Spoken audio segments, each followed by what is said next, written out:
Bwana, kama kawaida, nyuma Mike, mimi ni Ano Voice, jitu la mtumba, chuma cha Mjerumani, na kuletea matangazo kwa lugha azimu kabisa ya Kiswahili. Hebu itazame tuone. Kuna huyu jamaa jina lake anaitwa Patrick. Sasa Patrick alikuwa na mawazo mengi sana, hajui atakula nini na siku nazidi kwenda. Sasa yuko na jamaa yake anaitwa Boniface. Sasa Boniface ndo anaamka anajinyosha sana, ikabidi mkono wake uweke kwenye bega la Patrick, na Patrick akawa anasikitika, anasema kwamba maisha ni magumu sana jamaangu, sijui tutaishi vipi Boniface ujue.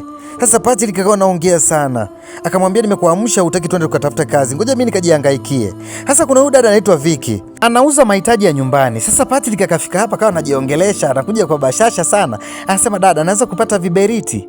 Vicky akasema mimi vitu viko vingi tu hapa, wewe nisubiri, ngoja nikuchukulie. Sasa Patrick kwa sababu hajui anakula nini, ikabidi sasa akwapue unga aweke mfukoni. Sasa Vicky akawa anasema kwamba kaka, mbona kama viberiti vimeisha kakaangu? Vilikuwepo, naona kama vimeisha. Sasa Patrick akatumia akili, afanye kitu gani?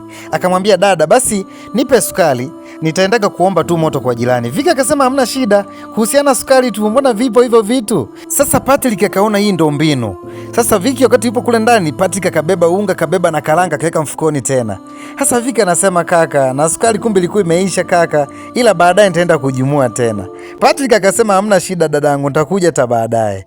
Sasa Patrick amefika nyumbani, ametengeneza uji. Anasema leo nimetumia mbinu nyingi sana, bila kumuibia Viki pale gengeni nisingekula sasa hivi.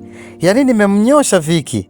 Sasa yupo anasema kwamba nimemuibia Viki unga na Boniface nimemnyima. Sasa Boniface alishituka, umemuibia Viki kweli rafiki yangu? Sasa kuna mtu alikuwa anacheza mpira, alipiga shuti, mpira ukapiga uji wa Patrick. Sasa yeye akaanza kusema nisamee kaka, nisamee sana. Patrick akamwangalia sana, akasema hamna shida, lakini mbona poa tu. Sasa Boniface akamnyoshia mkono, akasema mwanangu umeweza hiyo. Sasa Patrick akasema mimi mwenzio nimekula hata kidogo, nimeshiba.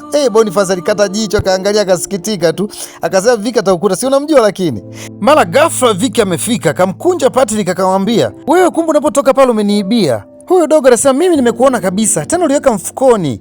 Viki ibidi amkate makofi huyu Patrick.